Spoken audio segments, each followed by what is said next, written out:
नमस्कार दोस्तों, ABP academy में स्वागत है। मैं विजय। मैं आज आपके लिए अपना ज्योग्राफी का क्लासेस लेके आ रहा हूँ। देखिए दोस्तों, मैं आपको अपने पिछले वीडियो में बताया था कि एनसीईआरटी सीरीज स्टार्ट होगा 6 से 10 क्लासेस का। लेकिन दोस्तों यहाँ पर अपने एरिया में इंटरनेट इशू के कारण मैं आपको क्लासेस भी कंटिन्यूसली प्रोवाइड नहीं कर पा रहा हूँ ज्योग्राफी का। इसीलिए मैं उस पर भी कंटेंट पे काम कर रहा हूँ 6 से 10 के लिए, बिकॉज कंटेंट बनाना बहुत इंपॉर्टेंट होता है। क्योंकि अगर मैं वैसे ही आपको पढ़ा दूँ जैसे स्कूल में पढ़ाया जाता तो उससे आपको कोई फ़ायदा तो होने नहीं वाला है।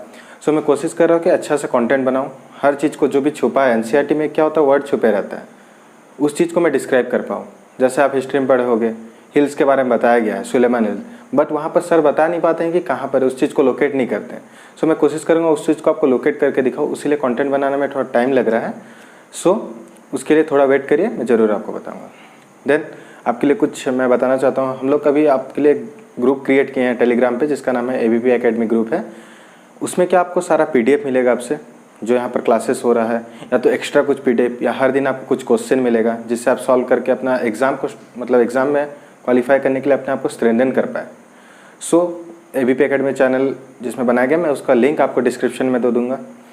उसके बाद इंस्टाग्राम का भी लिंक मैं आपको दे दूँगा और फेसबुक का भी लिंक दे दूँगा। उसमें भी आप हमें फॉलो करके जानकारी पा सकते हैं। वहाँ पर पीडीएफ तो आपको टेलीग्राम में प्रोवाइड किया जाएगा। यहाँ पर हर दिन आपको क्वेश्चन भी मिलेगा, हर दिन आपको फेसबुक के पेज पे भी क्वेश्चन मिलेगा, आपको इंस्टाग्राम पेज पे भी क्वेश्चन मिलेगा, टेलीग्राम पे भी क्वेश्चन मिलेगा। तीनों का मैं लिंक आपको डिस्क्रिप्शन में दे दूँगा।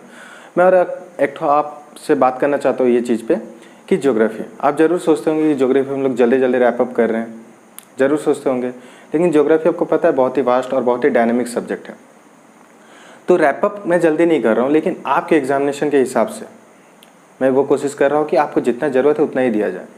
बिकॉज देखिए क्या होता है, आप जिस लेवल के एग्ज़ाम देते हो, आप उसको पहले तो आप क्या करते हो, सिलेबस चेक करते हो, उसके बाद उसका प्रीवियस ईयर क्वेश्चन सॉल्व करते हो। यही प्रोसेस होता है एग्ज़ाम क्लियर करने का। क्योंकि मुझे ही पता है, मैं भी 4 एग्ज़ाम क्लियर कर चुका हूँ। मुझे पता है कि किस लेवल का आपको पढ़ना पड़ता है, ठीक है, किस लेवल का पढ़ना पड़ता है और किस तरह से आप क्वेश्चन सॉल्व कर पाओ। ज़रूरी नहीं है कि आप पूरा बुक निकाल के पढ़ रहे हो, हर एक पॉइंट टू पॉइंट पढ़ रहे हो, क्योंकि आपको पता है ये वन लाइनर ही क्वेश्चन आता है। ग्रुप डी सर्विसेज में, group C one liner question आता है। कोई subjective based, theoretical based question नहीं आता, फैक्चुअल बेस्ड, स्टैटिक बेस्ड ही क्वेश्चन आता है। Direct point to point question आता है, सिंगल वर्ड वाला।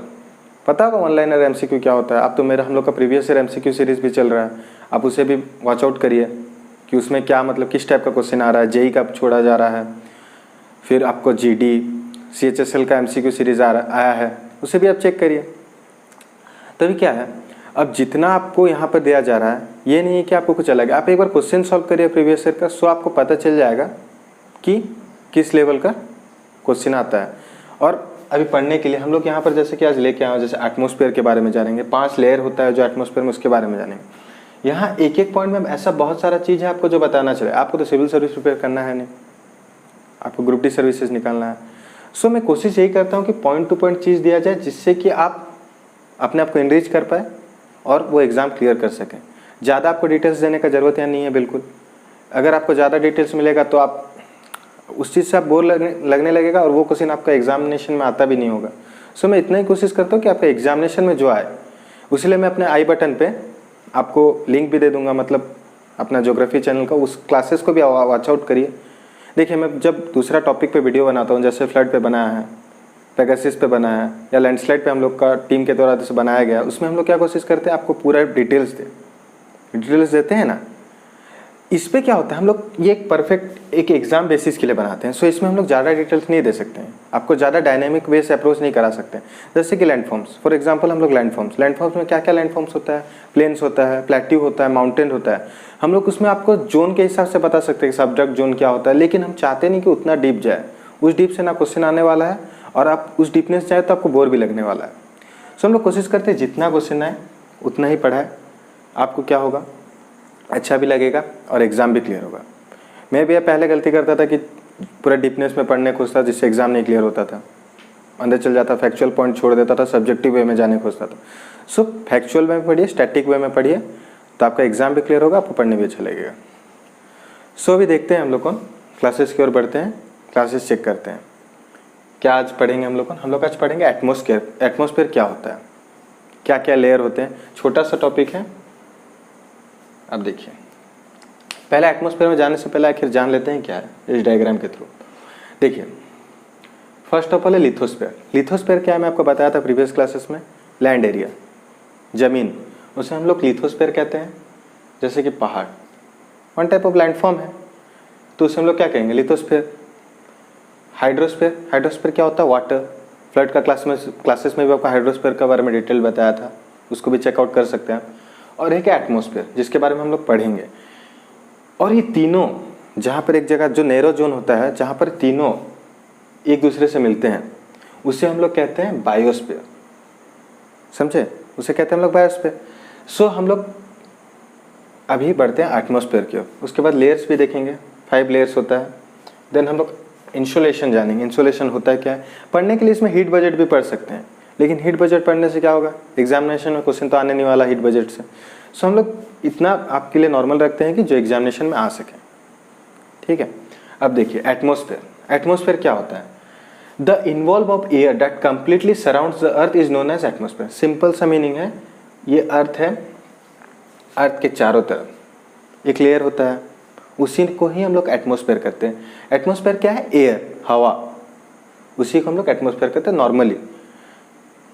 अब देखिए, the atmosphere extend to about 1000 kilometre, approx 1000 kilometre from the surface of the earth. Earth का जो सरफेस है, उस सरफेस से 1000 किलोमीटर, उसे हम लोग एटमॉस्फेयर कहते हैं, approx 1000 kilometre. So but 99% of the total mass of the atmosphere is found with in 30 kilometre. लेकिन सपोज 100% गैसेस जो है एटमॉस्फेयर के, जो 100%, उसमें से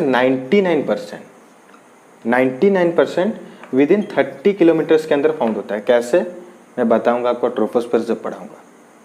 ठीक, अब देखिए, अब हम लोग जानते हैं कि आपको पता होगा एटमॉस्फेयर में कंपोजिशन बहुत तरह का होता है, nitrogen, oxygen, argon, carbon dioxide, helium, ये सब होता है। लेकिन ये 4 ही इंपॉर्टेंट होता है, ज़्यादातर क्वेश्चन में ही चारों से आता है। फैक्चुअल क्वेश्चन पूछ लेगा नाइट्रोजन कितना % होता है एटमॉस्फेयर में। सो हम लोग अब जाने का उतना ज़रूरत नहीं कि 0.006% ये होता है, तो उसमें उतना डीपनेस हम लोग को जाने का ज़रूरत नहीं। बस ये 4 चीज़ आपको याद रखना है, नॉर्मली क्वेश्चन पूछ सकता है।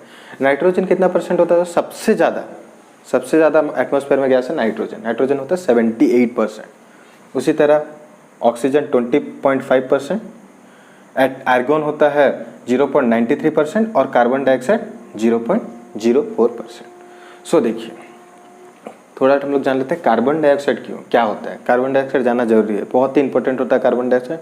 जैसे कि आज के टाइम में आपको पता होगा CO2 एमिशन के बारे में जरूर पढ़े होंगे, जिससे ओजोन लेयर डिप्लीटेशन हो रहा है, जानते होंगे ना, ओजोन लेयर डिप्लीट हो रहा है। लेकिन कोविड के टाइम में, जब कोविड में लॉकडाउन शटडाउन हो गया था, तो उससे वो हील भी हो गया था। बट CO2 एमिशन में India 2nd position 3rd position पे आता है, चेकआउट कर लीजिए आप नेट में, उतनी ही पोजीशन टॉप 5 में आता है CO2 एमिशन में। अब देखिए, is present in small quantity in the atmosphere. Carbon dioxide बहुत ही स्मॉल क्वांटिटी में प्रेजेंट है। अब देखिए यहाँ पर 100% में कितना कार्बन डाइऑक्साइड प्रेजेंट है, 0.04%। सो इससे आपको पता चल रहा है बहुत ही कम मात्रा है रिलेटेड टू दिस थिंग्स, जो भी ऑक्सीजन बचा है नाइट्रोजन आर्गन से। So it is an important constituent of air because it has the ability, ये बहुत ही महत्वपूर्ण होता है, यहाँ दिख रहा है, इंपॉर्टेंट महत्वपूर्ण होता है एयर के लिए, because ability to absorb heat को एब्जॉर्ब करने का कैपेबिलिटी होता है किसमें, कार्बन डाइऑक्साइड में। And thus keep the atmosphere warm, atmosphere को वार्म रखने में भी। अब देखिए, वार्म हम लोग को जितना चाहिए, जिस लेवल पे चाहिए उतना ही वार्म चाहिए, उससे ज़्यादा वार्म हम लोग ले नहीं पाएंगे, उससे कम वार्म हम लोग झेल नहीं पाएंगे। वो लेवल को मेंटेन कौन करता है, कार्बन डाइऑक्साइड। किस तरह मैं आगे बताऊंगा, जब ट्रोपोस्फीयर हम लोग 1 by 1 पढ़ेंगे, देन मैं उसको अच्छे से डिस्क्राइब करूंगा। Balancing the heat of the earth, earth है, अर्थ का हीट को बैलेंस करता है। क्या करता है, अर्थ का जो हीट है उससे बैलेंस कौन करता है, carbon dioxide. Water vapours is the most significant component of the atmosphere. Water vapour क्या होता है, जल वाष्प। पानी जब गर्म करते हो वेपर निकलते रहेगा। As its effect on the weather पे इफेक्ट तो पड़ता है जब वाष्प, यहाँ सपोज एक बाउल है, ये फ्लेम है, वाटर यहाँ पर बॉईल किया जा रहा है। जब इससे वेपर निकलता है, जाता कहाँ है, क्लाउड बनता है उससे, क्लाउड बनता है, उससे क्या होता है, प्रेसिपिटेशन होता है। प्रेसिपिटेशन मतलब दोस्तों क्या होता है, रेन। तो कार्बन डाइऑक्साइड कितना इंपॉर्टेंट आप खुद देख पा रहे हो यहाँ से। आप देखिए, आपको पता चल गया होगा कार्बन डाइऑक्साइड होता है क्या है, कौन कौन सा कंपोजिशन होता है, एटमॉस्फेयर आखिर क्या होता है, why atmosphere is important for us और अर्थ। एटमॉस्फेयर की वजह से ही यहाँ लाइफ है अर्थ पे, और कोई प्लैनेट पे लाइफ है नहीं है। अब देखिए 5 लेयर होता है एटमॉस्फेयर का। अब सपोज इस बेसिस पे 5 लेयर्स होते हैं एटमॉस्फेयर के। 5 लेयर्स 1 2 3 4 एंड 5 लेयर्स होते हैं एटमॉस्फेयर के। अब देखिए पहला लेयर क्या होता है, ट्रोपोस्फेयर। पहला लेयर होता है ट्रोपोस्फेयर। सेकेंड लेयर क्या होता है, स्ट्रेटोस्फेयर। थर्ड लेयर होता है मेसोस्फेयर। फोर्थ लेयर होता है थर्मोस्फेयर। फिफ्थ लेयर होता है एक्सोस्फेयर। देखिए ट्रोपोस्फेयर के बाद यहाँ पर जब ट्रोपोस्फेयर खत्म होता है इस पोजीशन पे, यहाँ पर आता है ट्रोपोपोज। इस लाइन पे नहीं लिखा हूँ, लेकिन वही चीज़ है। हर चीज़ लिखा नहीं जा सकता, मैं कुछ कुछ आपको वर्बली भी बताता हूँ, आप नोट भी कर सकते हैं, नहीं तो वरना आपको PDF फाइल में मैं ज़रूर दे दूंगा, या तो वीडियो के जब मैं पढ़ाते रहूँगा उसमें वीडियो के तो फ्लैश हो जाएगा आपको नोट्स। ठीक है दोस्तों, यहाँ पर होता है स्ट्रेटोस्फोर्स। ठीक है, अब बताता हूँ, अब आते हैं डायरेक्ट इस पॉइंट पे। अब देखिए this is the first layer of the atmosphere, it extend up to 13 to 80 kilometre. मैं जैसे आपको इस डायग्राम से बताया कि पहला लेयर होता है एटमॉस्फेयर का ट्रोपोस्फेयर। इसमें क्या होता है, अब देखिए इन दिस लेयर, अब इसका जो लेंथ होता है 13 to 18 किलोमीटर होता है अप्रोक्स। अब देखिए इन this layer temperature decreases with height.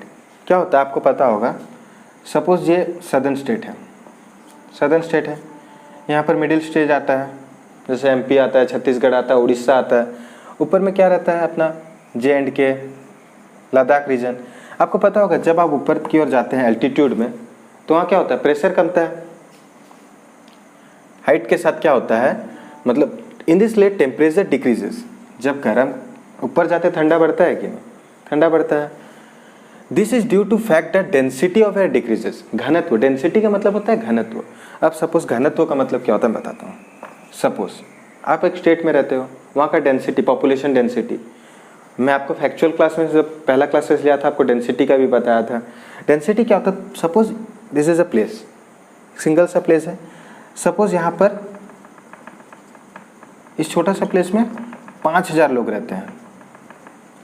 इस जगह पे पॉपुलेशन डेंसिटी कैसा होगा, ऑब्वियसली हाई रहेगा।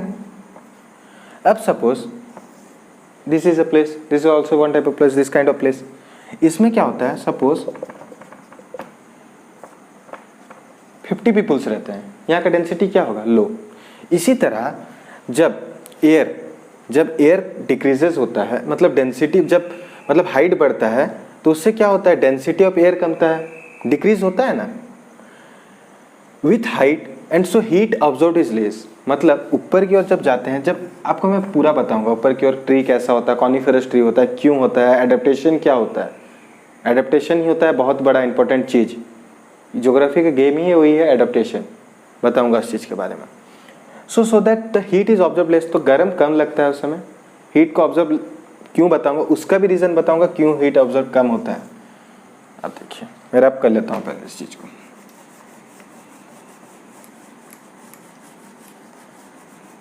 अब देखिए since most of the water vapour form clouds in this layer, क्या होता है इस लेयर पे, ट्रोपोस्फेयर पे जितने भी क्लाउड की घटनाएं, मतलब जैसे कि बारिश, मेजर क्या होता है बारिश, यहीं पर होता है ट्रोपोस्फेयर के नीचे एटमॉस्फेयर लेयर में, फर्स्ट लेयर में ही होता है। अब देखिए वेदर क्या होता है, हम लोग जानेंगे वेदर क्या होता है, क्लाइमेट क्या होता है। इसके बाद से क्लासेस से मैं एयर लाऊंगा, क्लाइमेट लाऊंगा, वेदर क्या होता है, क्लाइमेट क्या होता है। तो अगर सपोज यहाँ पर जो वेदर, आपका वेदर क्या होता है, चेंजेस होते रहता है, बारिश होता है ना, तो वो इसी लेयर पे होता है बारिश। अब वही लिखा है all weather changes occur in the troposphere. Tropo मतलब देखिए हर वर्ड कहीं से ना कहीं डिराइव होता है, ट्रोपो ट्रोपोस्फेयर में ट्रोपो जो है, ट्रोपो का मीन्स ही होता है चेंजेस। ट्रोपो का मीन ही होता है चेंजेस, बदलते रहता है। अब देखिए, देन आपको लगता होगा, मुझे लगता है कि आप ट्रोपोस्फेयर अच्छे तरह से समझ पाए होंगे, और जितना यहाँ पर लिखा है उतना ही इंपॉर्टेंट है। Stratosphere, this is the second layer of the atmosphere, it extend up to 50 kilometre. Extend up to 50 kilometre मतलब कहाँ से? यहाँ ट्रोपोस्फियर स्टार्ट हुआ, सपोज ये ट्रोपोस्फियर है, यहाँ 13 to 80 किलोमीटर, यहाँ पर ट्रोपोपोज है, यहाँ से 50 किलोमीटर। 50 किलोमीटर क्या सेकेंड लेयर है, स्ट्रेटोस्फीयर क्या है, सेकेंड लेयर है। Temperature increases due to absorption of the ultraviolet rays of the sun by the ozone present in this layer. Temperature वहां पर इंक्रीज होता है। वाई, क्यों होता है इंक्रीज? वाई क्वेश्चन उठना चाहिए मन पे। सपोज ये है आपका स्ट्रेटोस्फीयर, यहाँ पर ओजोन लेयर है, यहाँ पर ओजोन लेयर है, यहाँ पर सन रेज आता है, यूवी रेज आप सुनेगा, अल्ट्रावायलेट रेज, यूवी रेज जो आपके यहाँ दिखा, अल्ट्रावायलेट रेज जो रेडिएशन होता है यहाँ पर आता है, ओजोन लेयर उसे इंटरसेप्ट करता है, मतलब रोकता है, देन वो अर्थ की ओर भेजता है। उससे क्या होता है, जो अल्ट्रावायलेट रेज होता है ना, वो डायरेक्टली इंपैक्ट नहीं करता अर्थ के ऊपर। समझ पा रहे हैं ना? अब देखिए, this layer is free from clouds and associated weather phenomena. अब क्या होता है, एसोसिएट मतलब एक जगह जो ऑर्गेनाइजेशन, एसोसिएट मतलब एक जो स्थिर है। अब देखिए यहाँ क्या होता है, this layer is free from clouds, ये जो लेयर होता है स्ट्रेटोस्फीयर, ये क्लाउड से फ्री होता है। मतलब क्लाउड आपको मैं बता दिया ट्रोपोस्फीयर में रहता है, ये फ्री होता है। और यहाँ पर क्या होता है, जो भी फ्लाइंग कंडीशन, जो हमारे प्लेन्स जेट्स यहाँ से जब आते हैं, सपोज ये अर्थ है, ये आपका क्या है ट्रोपोस्फीयर, यहाँ से जब फ्लाई करता है, इस लेयर पे कभी भी नहीं उड़ता है। फ्लाइंग ऑब्जेक्ट इस लेयर पे नहीं उड़ता है, इसी लेयर पे उड़ता है। रीज़न क्या है आपको पता है? बिकॉज यहाँ पर सीजनल चेंज, मतलब क्लाइमेट चेंज होता है, जैसे कि आपको लिखा है सीजन, वेदर चेंज होता है। यहाँ पर बारिश होगा तो बारिश में तो नहीं उड़ पाएगा ना, तो उसी लिए यहीं पर क्या होता है, फ्लाइंग कंडीशन यहीं पर होता है प्लेन का। देखिए, this layer is free from cloud, जो मैं यहाँ पर लिखा था वो तो आपको समझाने का पूरा कोशिश कर रहा हूँ, आप शायद समझ भी पा रहे होंगे। अब हम लोग आते हैं, ये आप दोनों समझ चुके हैं, अब आते हैं मेसोस्फीयर के ऊपर।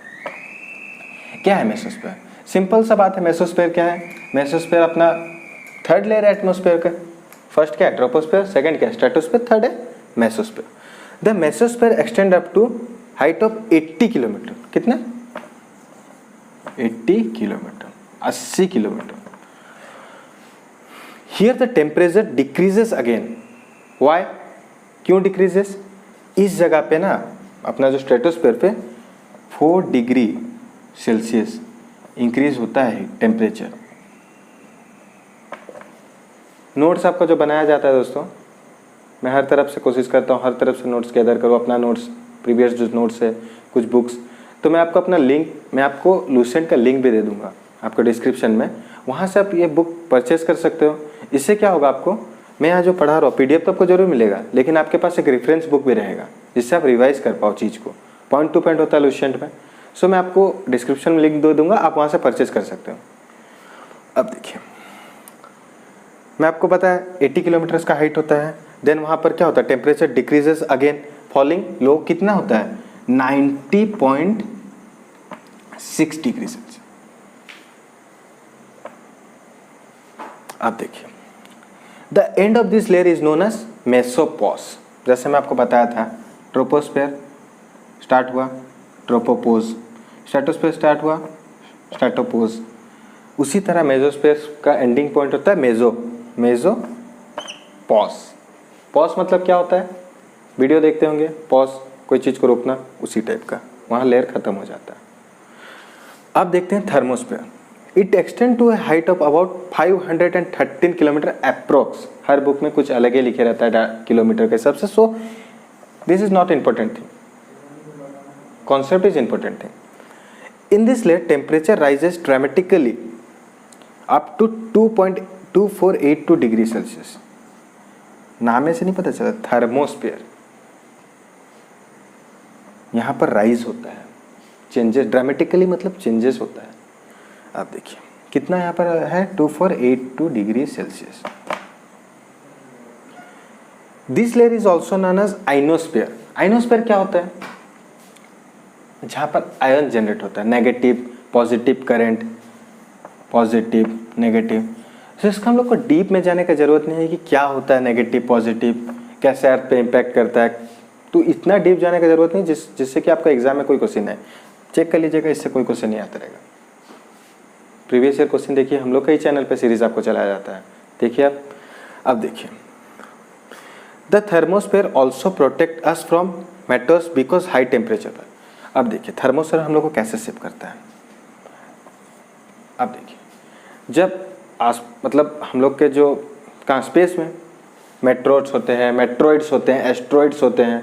एस्ट्रॉइड कहाँ होता है? मैं आपको सोलर सिस्टम क्लासेस नहीं कराऊँ, इसलिए एस्ट्रॉइड बेल्ट आपको नहीं पता है अभी तक। एस्ट्रॉइड बेल्ट के बारे में भी डिटेल्स करेंगे, बात कर लेंगे क्या होता है। मर्क्यूरी, वेनस, अर्थ, मार्स, उसके बाद एस्ट्रॉइड फील्ड, इसे हम लोग टेरेस्ट्रियल प्लैनेट कहते हैं। इसके बाद क्या है? Mercury, Venus, Earth, Mars, Jupiter, Saturn, Uranus, Neptune, उसे हम लोग जोबियन प्लैनेट कहते हैं, गैसियस प्लैनेट भी कहते हैं। उसका भी डिटेल हम लोग डिस्कशन करेंगे। एक ही दिन में सोलर का लाऊंगा, उसी में रैपअप करने का कोशिश करूँगा। अब देखिए,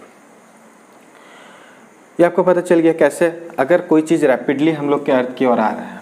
अब थर्मोस्फेयर का आप डिग्री सेल्सियस खुद देख पा रहे हो यहाँ पर कितना मतलब हाई लेवल का होता है। 2482 मतलब 2482 डिग्री सेल्सियस वहाँ हीट प्रोड्यूस करता है।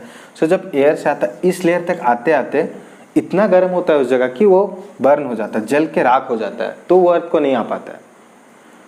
ठीक है, आपको इतना समझ आया।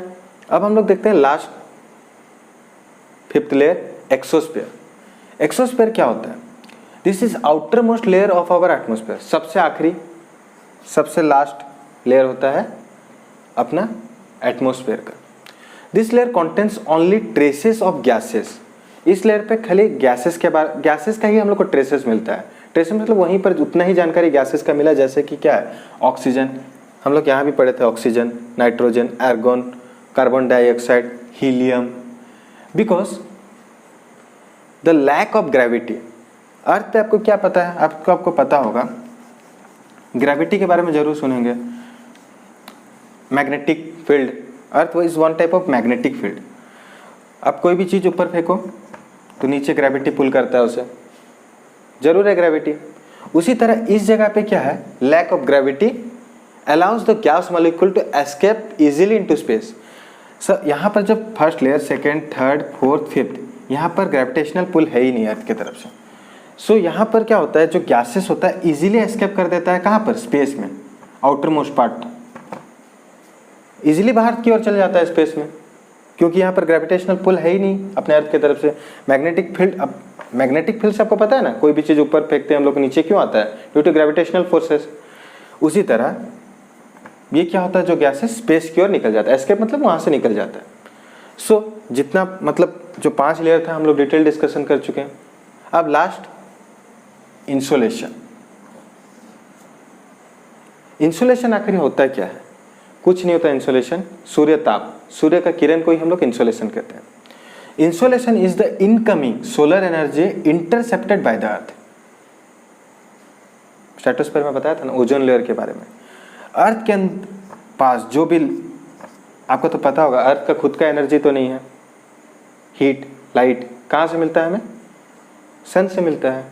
हाइड्रोजन, हीलियम का, उसका भी मैं कॉन्सेप्ट ला सकता था, बट वो आपके एग्जाम के लिए इंपॉर्टेंट है, इसलिए हाइड्रोजन हीलियम फ्यूजन होता है, उसके बाद वहाँ से एनर्जी प्रोड्यूस होता है। उतना डीपली आपको जाने का दरकार है ही नहीं। तो नॉर्मली देखिए इंसुलेशन क्या होता है, सूर्य का ताप जब सूर्य से आता है, देन अर्थ क्या करता है, उसे इंटरसेप्ट, मतलब अर्थ रोकता है। अर्थ रोकता है तो उससे क्या मतलब, जितना जरूरत है उतना देता है। कहाँ से होता है? वो ओजोन लेयर से भी होता है। अब देखिए, the amount of insulation decreases from the equator. अब देखिए, मैं आपको लैटिट्यूड लॉन्गिट्यूड पढ़ाया था। इसका लैटिट्यूड लॉन्गिट्यूड इसलिए पहले पढ़ाया जाता है जब एयर के बारे में आएगा, लोकल विंड्स, ट्रेड विंड्स, उस टाइम आपको बहुत ज़रूरत पड़ेगा यही चीज़। ये क्या है? 0 degree suppose equator, 23.5 degree north, 23.5 degree south, 66.5 degree north, 66.5 degree south, यही है सिंपल सा। अब देखिए, the amount of isolation decreases from the equator towards pole. ये इक्वेटर मैं आपको बताया था, टिल्ट रहता है 23.5 डिग्री, टिल्ट रहता है। जब हीट गिरता है किसके ऊपर, यही तो एलॉय यही भी है ना, लाइन ऑफ इल्यूमिनेशन। अब यहाँ जो हाफ को ही तो सन रेस दे पाएगा ना इस जगह पे। ये क्या हम लोग एक इमेजिनरी लाइन ही तो लिए हैं, ऐसा थोड़ी जो अर्थ के ऊपर बनाया गया है। जब यहाँ तक हीट ट्रांसफर होगा हाफ तक, अब देखिए अगर ये टिल्टेड है दैट मीन्स सदर्न पोल जो होगा इस तरफ टिल्ट होगा। यहाँ पर हीट का मैं आपको क्या बताया था, यहाँ पर सीजनल चेंजेस कम होता है कहाँ पर, 0 डिग्री इक्वेटर पर सीजनल चेंजेस कम होते हैं, क्योंकि यहाँ पर अर्थ हमेशा, अर्थ का अवेबिलिटी मतलब सन का अवेबिलिटी हमेशा फोकस में रहता है, और यहाँ पर ज़्यादा सीजन भी चेंजेस नहीं होता और डे नाइट भी इक्वल रहता है। अब देखिए वही चीज़ यहाँ भी बताया गया, जैसे आप इक्वेटर से ऊपर की ओर जाओगे आपको सूर्य का ताप कम मिलेगा। क्यों आपको पता है रीज़न, प्रीवियस क्लासेस में हम लोग देखे थे, नहीं आएगा मैं आई बटन पे तो दे रहा हूँ प्रीवियस लेक्चर्स, आप उसे क्लिक करके वहाँ से चेक कर लीजिएगा। सो ठीक है दोस्तों, जितना आज मैं लाया था आपके लिए कंप्लीट कर चुका हूँ। सो मुझे लगता है आपको क्लासेस अच्छा लगा होगा ज़रूर। सो आप ट्राई करिए कि अपने दोस्तों के साथ शेयर कीजिए, क्योंकि आपका शेयर ही हम लोग के लिए इंपॉर्टेंट है। आप जितना शेयर करोगे इससे अच्छा कंटेंट और मिलेगा आपको। सो प्लीज़ वीडियो को लाइक कर दीजिए और हमारे चैनल को ज़रूर सब्सक्राइब कीजिए ऐसा फर्दर आपको क्लासेस के लिए। ठीक है दोस्तों, थैंक यू एंड जय हिंद।